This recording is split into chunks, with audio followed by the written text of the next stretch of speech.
Jama'a assalamu alaikum, barkanmu da warhaka, barkanmu da sake saduwa da ku a wannan tasha mai albarka. A cikin wannan bidiyo za ku ji yadda Dr. Idris Abdulaziz Bauchi ya nuna fashinsa game da mutanen da suke cewa malamai bai cancanta su dinga tsoma baki a harkar siyasa ba. Inda malamin ya ci gaba da cewa idan har jahilai za su iya tsoma baki a harkar siyasa, to malami da yake koyar da al'umma shine ba zai iya tsoma baki a harkar siyasar ba.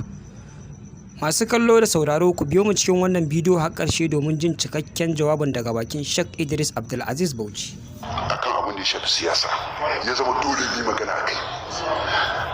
Me siyasa? Mulkin nan a ƙarƙashin sanaki, mata na ƙarƙashin suke, ƴaƴa na iyalai na.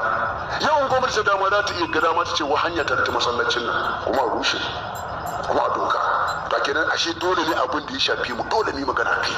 Saboda wasu jahilai suna cewa wai bai kamata malami ya yi magana kan siyasa ba. Kai jahili kai magana saboda abin ya shafi ka shi ne karantar shi ba dai magana ba. Kai jahili sarki baka san yadda ake yin sa a shari'ance ba. Kai kake da bakin magana. Abin da ya shafi rayuwana, ya shafi rayuwar ƴaƴana da matana da mutunci na. Yanzu ba da sunan mulki na aka so a kwace wani masallaci idi bane, ko ba da sunan mulkin bane, ko ba shi bane. Mu ja baki mai shiru. Ku jahilai kuke da yanci, mu ba mu da yanci masu karantarwa. Kayo kanka adalci. Ku da kuke da bakin ku yi magana, ku shiga rediyo ku yi magana, ku shiga talabijin ku yi magana, ku zagi wanda kuke so. Wanda mu ko ba ma zagi muke ba, mu zagi muke ba, mu zagi. Fact din muke fito da shi. Ta yasa duk wanda ya zage mu baya kaiwa insha Allah. To jama'a, sai mu ce Ubangiji Allah ya sa mu dace ya kuma ba mu shugabanni na gari a wannan ƙasa tamu Najeriya.